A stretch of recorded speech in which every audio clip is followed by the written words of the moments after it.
शुरुआत करूंगा दीदी को समर्पण दिवस की बधाई देने से। ताली बजा दूं।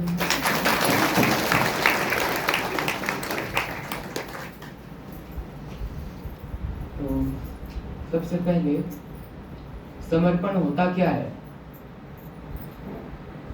समर्पण मतलब किसी भी व्यक्ति, वस्तु, चीज, स्थान, संकल्प या लक्ष्य के लिए अपने आप को न्यौछावर करना, संपूर्ण रूप से या फिर थोड़े अंश मात्र से भी कर दिया तो आप उसके प्रति समर्पित हो गए। और संपूर्ण समर्पण मतलब आपने अपना पूरा जीवन, तन, मन, धन, संबंध, संपर्क, जन्म से मृत्यु तक अगर उसके प्रति न्यौछावर कर दिया तो वो हो गया संपूर्ण समर्पण। समर्पण का इतिहास देखोगे, समर्पण हमें द्वापर युग से ही देखने को मिल रहा है। समर्पण सबसे पहले कहां से आया? धर्मों से देखते हैं। सिद्धार्थ गौतम राजाई छोड़ के, ज्ञान पाने के लिए महल छोड़ के कहाँ आ गया?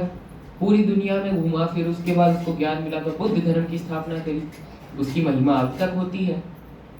समर्पण किया तो यश मिला उसको, वो पॉपुलर हुआ, उसको मतलब कहेंगे हम, उसको यश प्राप्ति हुई, उसको लोग जानते हो, वो चर्चित है। अभी थोड़े टाइम पहले जाएंगे, महात्मा गांधी 1914 में दक्षिण अफ्रीका से भारत आए। 17 से उन्होंने आंदोलन करने शुरू किए अंग्रेजों के खिलाफ। तो उनको तब भी थोड़ा बहुत समर्पण किया। किस लक्ष्य के प्रति किया? देश को आजाद देखना है। उस संकल्प के प्रति उन्होंने अपना पूरा जीवन दिया। तो उनको उन आंदोलनों के दौरान भी यश मिला।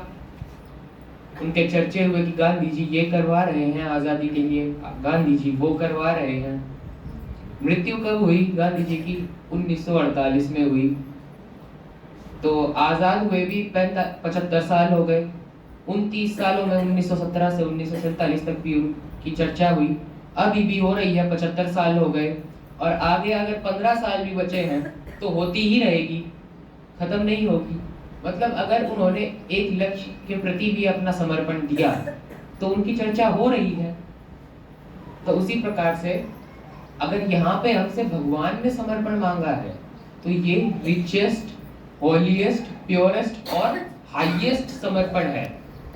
क्यों है? क्योंकि इससे हम अपने 5000 साल की राजाई पक्की कर रहे हैं। इसी जन्म में करेंगे, पूरे कल्प के लिए मिलेगा। दीदी ने इस जन्म में अपने आप को समर्पित करके ईश्वरीय सेवा में अपने 5000 साल की राजाई पक्की कर ली है। आप चाहे अष्टरत्नों में है, 108 में है, 16108 में है या 9 लाख में भी हो, तो आपने अपनी राजाई पक्की करी है। 84 नहीं तो 80 जन्मों तक तो करी ही है। बाकी अगर 2-3 जन्म हिसाब किताब के हटा दें तो 83 जन्म ये हो गए। 84 में हमें ज्ञान मिल गया। सबसे पहले ईश्वरीय समर्पण किसने किया? ब्रह्मा बाबा ने किया। तो ब्रह्मा बाबा तो क्योंकि 84 के 84 जन्म राजा आत्मा है। क्यों? क्योंकि उन्होंने एक जीवन पूरा दे दिया। और इसके बाद समर्पण हमसे मांग कौन रहा है, इसकी भी बहुत महत्वता है। जैसे यहाँ पे हमसे भगवान ने समर्पण मांगा तो हमें पूरे कल्प के लिए राजाई मिली। लेकिन अगर आपसे समर्पण ही ओसामा बिन लादेन ने मांगा है तो वो तो नेगेटिव हो गया।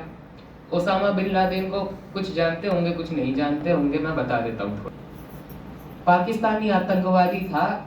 अमेरिका के वर्ल्ड ट्रेड सेंटर में जो एरोप्लेन के अंदर, उसकी सारी प्लानिंग ओसामा बिन लादेन ने करी थी।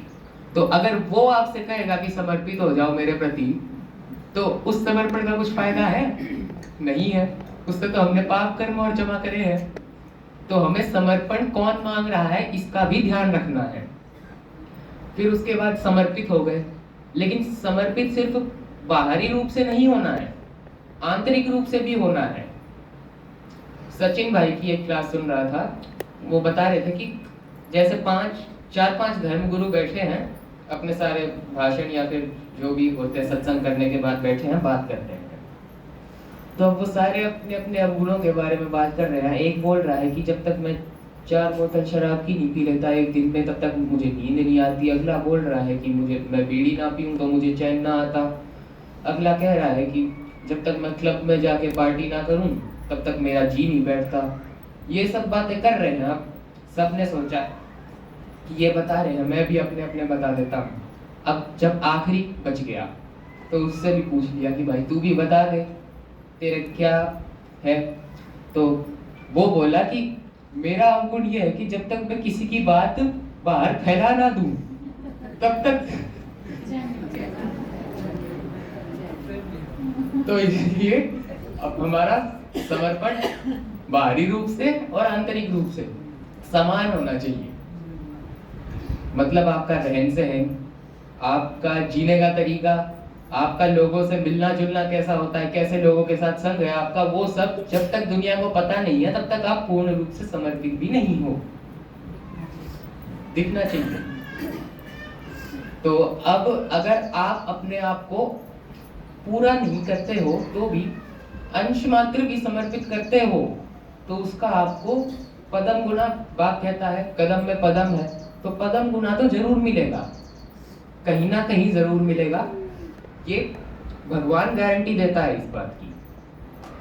अब आप यहाँ इस वक्त पे ये नहीं कह सकते टाइम पड़ा है बाद में बन लेंगे। जगदीश भाई की भी एक क्लास थी इस बारे में। लोग उनके पास, जगदीश भाई को तो सारे जानते हो, तो उनके पास लोग आके कहते थे कि अभी तो बहुत समय है, हम भी बाद में नारायण बन जाएंगे, हम भी भगवान बन जाएंगे, राजा ही पद मिल जाएगा। जगदीश भाई ने बोला मुझे तो एड़िया घिसते 50 साल हो गए, मैं तो अभी तक नहीं बना, तुम कैसे बन जाओगे बाद में? मुझे 50 साल हो गए, तुम 10 साल में बन जाओगे? नहीं बन पाएंगे ना। जिसको बाबा कहता है टू लेट का बोर्ड, वो अभी नहीं लगा है। तो इसलिए अभी से तैयारी शुरू कर दी पड़ेगी अपने समर्पण के लिए।